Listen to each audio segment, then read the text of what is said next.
Accusing the Iran for everything, I think that is not necessary and also is not beneficial for the both countries. I think that when we say that Al-Qaeda has relation with Iran is completely a joke. We do not forget, and everybody do not forget, that bin Laden is a Saudi citizen and has a strong political and economic relations with inside of the Saudi. I think that everybody does not forget that from the 19 people of the people that committed the 11th of September, 15 people of that 19 was the Saudi citizens.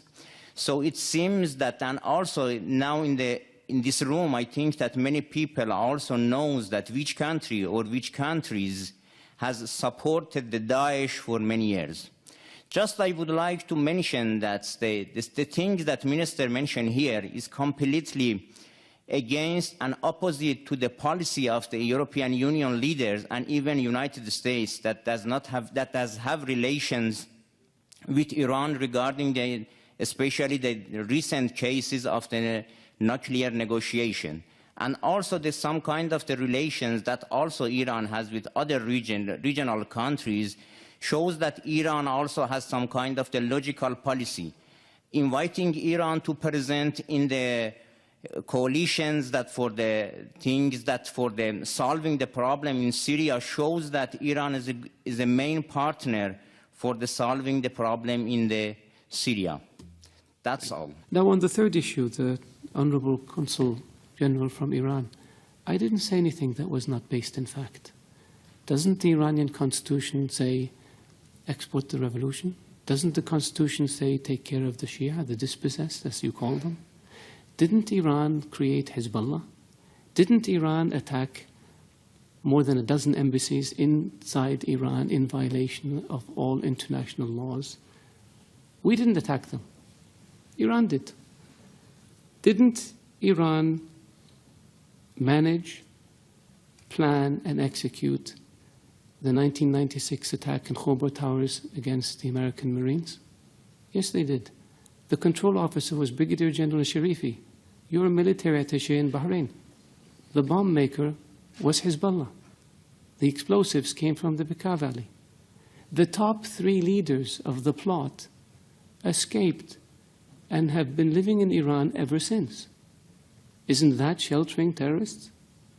One of them we captured last year in Lebanon with an Iranian passport, not a Saudi passport, even though he's a Saudi citizen.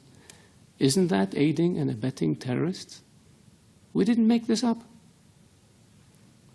When the explosions in Riyadh happened in 2003, Saif al-Adl was in Iran along with Saad bin Laden, the chief propaganda person for Al-Qaeda, and 4 or 5 other people, senior leaders. Iran harbored them and protected them. We asked for them to be extradited.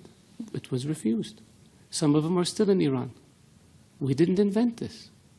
This is the fact. The order to blow up 3 housing compounds in Riyadh in 2003 was made by Saif al-Adl, the chief of Al-Qaeda operations, while he was in Iran. We have the phone conversation on tape. We didn't make this up. Ronald Reagan used to say that facts are stubborn things. They are stubborn because you can't get around the fact. Hezbollah is a terrorist organization. Attacking embassies is very clear. They don't just blow themselves up. Somebody does it. Killing diplomats. Diplomats don't commit suicide by shooting themselves 3 times. Somebody's responsible. Iranian agents have been linked to terrorist attacks in Europe, to terrorist attacks in South America. We didn't make this up. This is the world. This is evidence. And so, yes, we wish and hope that Iran, a great nation, can be a great neighbor to us. But it takes 2 to tango. It takes willingness to give up this expansionist, aggressive policies and return to international norms and behaviors if you want people to deal with you. And our hand is extended to Iran. It has been for 35 years. But what we get in return are diplomats killed, embassies blown up, terrorists. We have Iranian agents captured in Saudi Arabia for plotting terrorist attacks. We stopped 4 shipments of weapons that Iran was trying to smuggle to the Houthis in Yemen. We have explosives that Iran tried to smuggle into Saudi Arabia, Bahrain, Kuwait. This is not fiction. And this is not child's play. This is aggressive behavior. This is unacceptable behavior.